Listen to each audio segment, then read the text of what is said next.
So how do you approach ESG when a company has never thought about it? I mean, would you still pursue the investment, or would you say stop?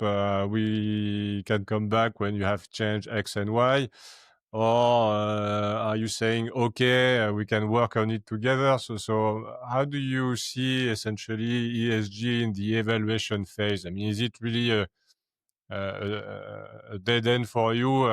It's completely avoided by the company, or Yeah. So look, there's definitely minimum standards that, we need to adhere before we make investment, right? And that's, you know, environmental. There's certain asset types that we're just not going to invest in because we just don't believe it works from kind of minimum ESG standards and actually long-term viability. I mean, coal is a very good example of that, right?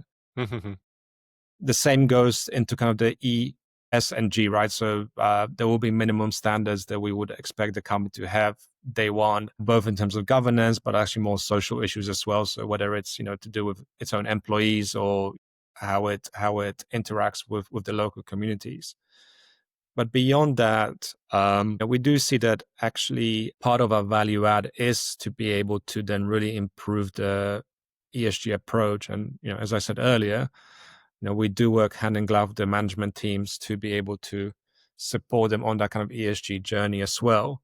And the idea is that, between when we enter and when we exit, there's that kind of significant step change in terms of ESG approach. And it's not just about reporting, process, etc., but it's also about have we been able to achieve or delivered a company which is, more environmentally friendly. And by the time you look to divest, it means that people do see that there's a longer term viability of that company and potentially less capex to be spent in terms of conversion or energy transition.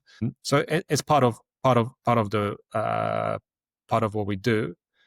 I guess when you then look into kind of European legislation and how we categorize various funds, so we are not looking to be an Article 9 fund, which is quite restrictive in terms of what you can invest in.